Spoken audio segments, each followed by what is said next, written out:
Bismillahirrahmanirrahim. Assalamualaikum warahmatullahi wabarakatuh. Hai everyone. Perkenalkan, nama aku Aldini Nuraini Putri dari kelas 1F Prodi Manajemen Dakwah dengan NIM 1251320 147. So, di video kali ini aku ingin memberikan satu materi kepada kalian, yaitu materinya konsep mobilitas sosial. Nah guys, buat kalian yang belum tahu mobilitas sosial itu apa, jadi mobilitas sosial itu adalah pergerakan individu atau satu kelompok dari kedudukan sosial ke kedudukan lain dalam struktur masyarakat. Nah, perpindahan ini juga terjadi dalam berbagai bentuk, contohnya kayak mobilitas vertikal naik atau mobilitas vertikal turun atau juga mobilitas vertikal sejajar. Yang sejajar ini berarti tanpa adanya perubahan.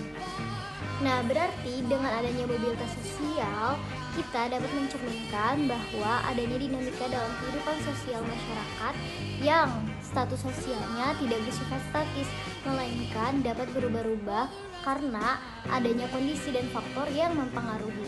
Guys, seperti yang aku bilang tadi bahwa mobilitas sosial itu banyak bentuknya. Yang pertama itu ada mobilitas vertikal naik atau social climbing. Itu terjadi ketika individu atau sekelompok berhasil memperoleh kedudukan yang lebih tinggi dari sebelumnya. Nah, misalnya itu kayak seorang anak dari keluarga yang sederhana, dia mampu menjunjung tinggi ilmunya atau pendidikannya sehingga ia menjadi pejabat publik atau profesional sukses. Nah, yang kedua itu adalah vertikal turun atau mobilitas vertikal turun.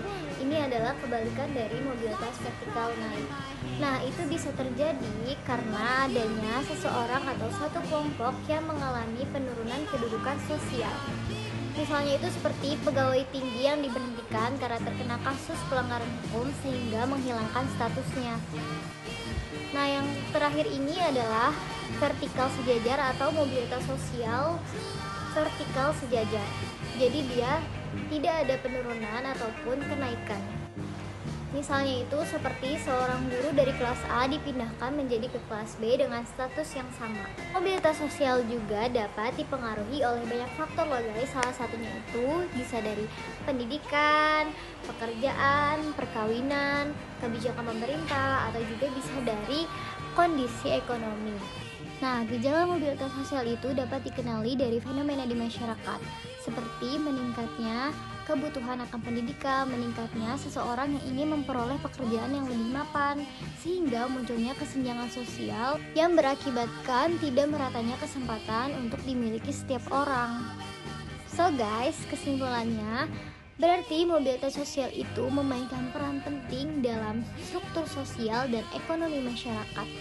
Berarti kita harus semangat memahami konsep mobilitas sosial biar kita mengenali faktor-faktor yang dapat mempengaruhi perubahan status sosial. So, berarti kita juga harus meningkatkan kesadaran akan pentingnya kesetaraan kesempatan bagi setiap individu. Mungkin ini saja yang saya sampaikan kepada kalian. Berarti intinya kita harus bisa memahami konsep mobilitas sosial agar kita tidak mengalami kesenjangan sosial atau perubahan status sosial yang membuat kita shock.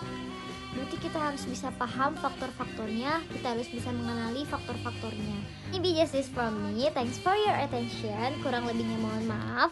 Wassalamualaikum warahmatullahi wabarakatuh.